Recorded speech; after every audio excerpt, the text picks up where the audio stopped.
Dieu n'est pas un distributeur de cadeaux. J'avais à cœur de faire cette petite exhortation ce matin. Nous sommes aujourd'hui le 3 janvier 2018. Par rapport à tout ce qui s'est passé en 2017, par rapport à toutes les promesses qu'on a faites à Dieu, par rapport à tout ce que nous espérons pour cette nouvelle année, je voulais faire une petite mise au point. Bien sûr, ça nous concerne tous et moi aussi le premier. Je suis comme vous, je suis un serviteur de Dieu, mais je suis aussi un enfant, un fils de Dieu, et j'ai besoin aussi d'être enseigné. Donc Dieu n'est pas un distributeur de cadeaux.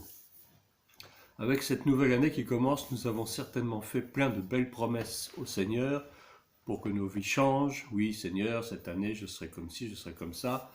Et moyennant quoi, nous lui avons aussi en retour demandé des choses que sans doute nous n'avions pas vu s'accomplir les années précédentes.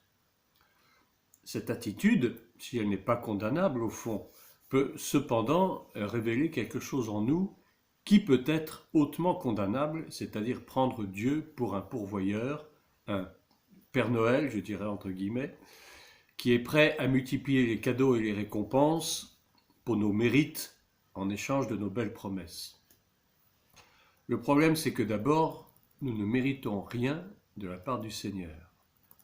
Il nous a sauvés uniquement par sa grâce, à cause de son amour, par faveur, on peut dire, mais certainement pas à cause de nos mérites. Ça, c'est un point. D'autre part, pourquoi nous comportons-nous comme si Dieu devait coûte que coûte nous combler d'un tas de bénédictions, comme on l'entend si souvent dans nos assemblées. Oui, Dieu va te bénir, Dieu va te permettre de te marier, Dieu va te donner une belle voiture, Dieu va te permettre de voyager, etc., etc. En soi, c'est pas mauvais, mais je dirais qu'on entend trop de ces choses-là et qui sont souvent infondées. Oui, c'est vrai, Dieu bénit, c'est un fait, la Bible le dit, mais il y a des conditions pour cela, et du moins une qui est essentielle, l'obéissance à sa volonté, c'est-à-dire l'obéissance à ses commandements, l'obéissance à sa loi, qui est une loi parfaite, qui est aussi une loi de liberté. Ce n'est pas une loi de contrainte, mais qui nous demande tout de même de faire certaines choses, de consentir à certains sacrifices. C'est notre obéissance, en effet, qui conditionne le fait que Dieu peut nous bénir, et nous lisons cela dans le livre de Deutéronome au chapitre 28, bien connu, mais que je me permets quand même de relire. Deutéronome 28 à partir du premier verset. Si tu obéis à la voix de l'Éternel, vous voyez, il y a déjà un si qui commence, donc il y a une condition. Si, c'est un conditionnel. Si tu obéis à la voix de l'Éternel, ton Dieu, en observant et en mettant en pratique tous ces commandements que je te prescris aujourd'hui, l'Éternel, ton Dieu, te donnera la supériorité sur toutes les nations de la terre. C'est déjà une grande bénédiction. Verset 2. Voici toutes les bénédictions qui se répandront sur toi et qui seront ton partage lorsque tu obéiras à la voix de l'Éternel ton Dieu. Cette fois-ci, c'est plus si, mais c'est lorsque. Tu seras béni dans la ville et tu seras béni dans les champs. Le fruit de tes entrailles, le fruit de ton sol, le fruit de tes troupeaux, les portées de ton gros et de ton menu bétail, toutes ces choses te seront bénies. Ta corbeille et ta huche seront bénies. Tu seras béni à ton arrivée, tu seras béni à ton départ. L'Éternel te donnera la victoire sur tes ennemis qui s'élèveront contre toi. Ils sortiront contre toi par un seul chemin et ils s'enfuiront devant toi par 7 chemins. L'Éternel ordonnera à la bénédiction d'être avec toi dans tes greniers et dans toutes tes entreprises. Il te bénira dans le pays que l'Éternel ton Dieu te donne. Tu seras pour l'Éternel un peuple saint comme il te l'a juré, lorsque tu observeras les commandements de l'Éternel. On a bien entendu, lorsque tu observeras les commandements de l'Éternel, ton Dieu, et que tu marcheras dans ses voies, c'est la condition essentielle. Si nous ne faisons pas ça, nous n'attendons rien de la part du Seigneur. Je continue, verset 10. Tous les peuples verront que tu es appelé du nom de l'Éternel, et ils te craindront.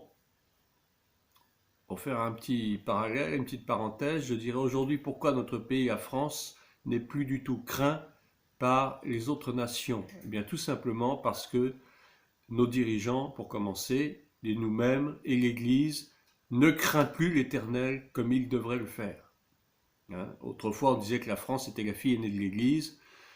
C'est bien parlé, mais je dirais qu'aujourd'hui, elle n'est plus du tout la fille aînée de l'Église. Au contraire, elle est plutôt bonne dernière. Et à cause de cela, l'Éternel s'est détourné de la nation. À nous d'intercéder pour que le Seigneur revienne vers nous, vers notre nation et vers nos familles, pour que de nouveau nous connaissions de nouveau sa faveur et sa grâce. Et surtout, prions pour nos autorités. L'Éternel te comblera, verset 11, l'Éternel te comblera de bien en multipliant le fruit de tes entrailles, le fruit de tes troupeaux, le fruit de ton sol, dans le pays que l'Éternel a juré à tes pères de te donner. Alors beaucoup me diront, oui, mais toutes ces bénédictions, c'est pour Israël. C'est vrai, c'est pour Israël, mais c'est aussi pour l'Église.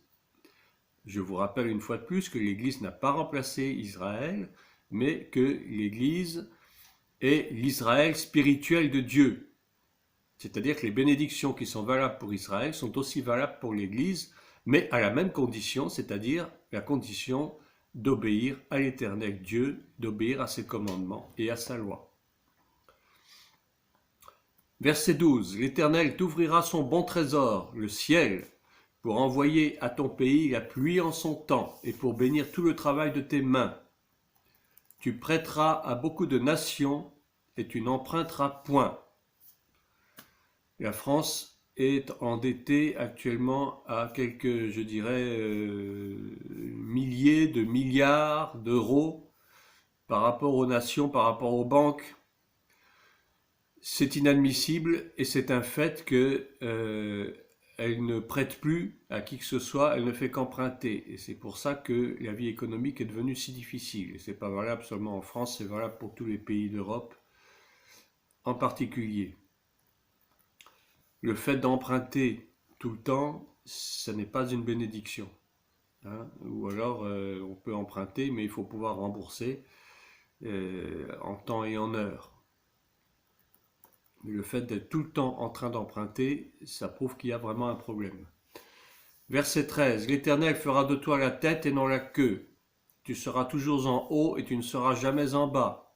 Lorsque tu obéiras aux commandements de l'Éternel ton Dieu que je te prescris aujourd'hui, lorsque tu les observeras et les mettras en pratique. Je relis cette phrase. Lorsque tu les observeras et les mettras en pratique. Observer, c'est pas simplement les lire, les regarder, les contempler, mais observer quelque chose, c'est obéir à la chose. Donc les observer, c'est-à-dire les mettre en pratique, effectivement, dans tous les domaines de notre vie. Alors, est-ce que nous sommes sûrs d'avoir été à ce point obéissants pour que le Seigneur nous accorde toutes ces choses? Eh bien, personnellement, je vous dirais que j'en doute fort. Et cependant, Dieu nous bénit quand même chaque jour, ne serait-ce qu'en nous accordant une bonne santé, de quoi pourvoir à nos besoins les plus élémentaires, en nous donnant du travail, etc. Mais cela ne nous touche guère en fait parce que nous trouvons ça normal après tout. Et nous recherchons autre chose de la part de Dieu, qu'il ne nous accordera que si notre obéissance est complète. Mais déjà pour la base, il nous bénit. Ne serait-ce que parce que nous sommes vivants aujourd'hui alors que beaucoup sont morts. Beaucoup sont sur des lits d'hôpitaux. Beaucoup ont perdu des membres de leur famille pendant l'année 2017. Mais nous, ça ne nous est pas arrivé. Pourquoi? Parce que Dieu nous a bénis. Mais nous ne sommes même pas reconnaissants pour cela. Et nous voulons encore autre chose. Il y a également autre chose qui bloque nos bénédictions en dehors du fait que nous n'obéissons pas à Dieu. Et je lis pour cela un verset de la lettre de Jacques, Jacques au chapitre 4, qui dit ceci: vous convoitez, la convoitise des yeux, l'orgueil de la vie, vous convoitez, vous ne possédez pas, vous êtes meurtriers et envieux, et vous ne pouvez pas obtenir, vous avez des querelles et des luttes, et vous ne possédez pas parce que vous ne demandez pas. Vous demandez, je rajouterai, mais vous demandez et vous ne recevez pas, parce que vous demandez mal dans le but de satisfaire vos passions. Donc vous voyez, il y a deux choses à considérer.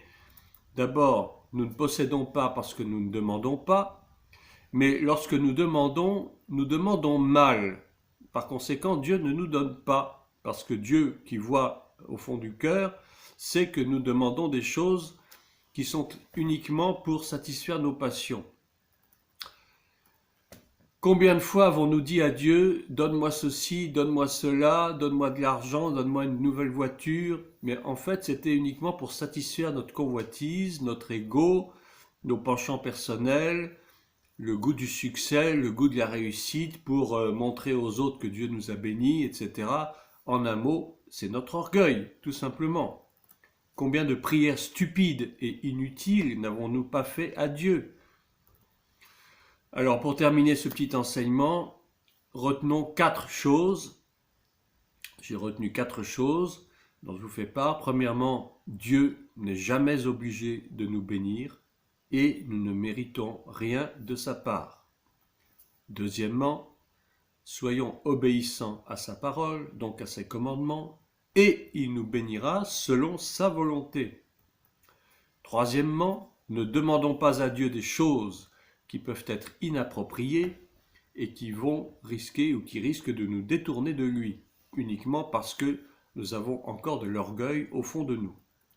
Et enfin, quatrièmement, et je dirais c'est presque le plus important, n'aimons pas le Seigneur parce qu'il nous bénit, aimons-le d'abord pour ce qu'il est. Rendons-lui grâce en tout temps, même s'il ne nous donne pas forcément ce qui nous plaît.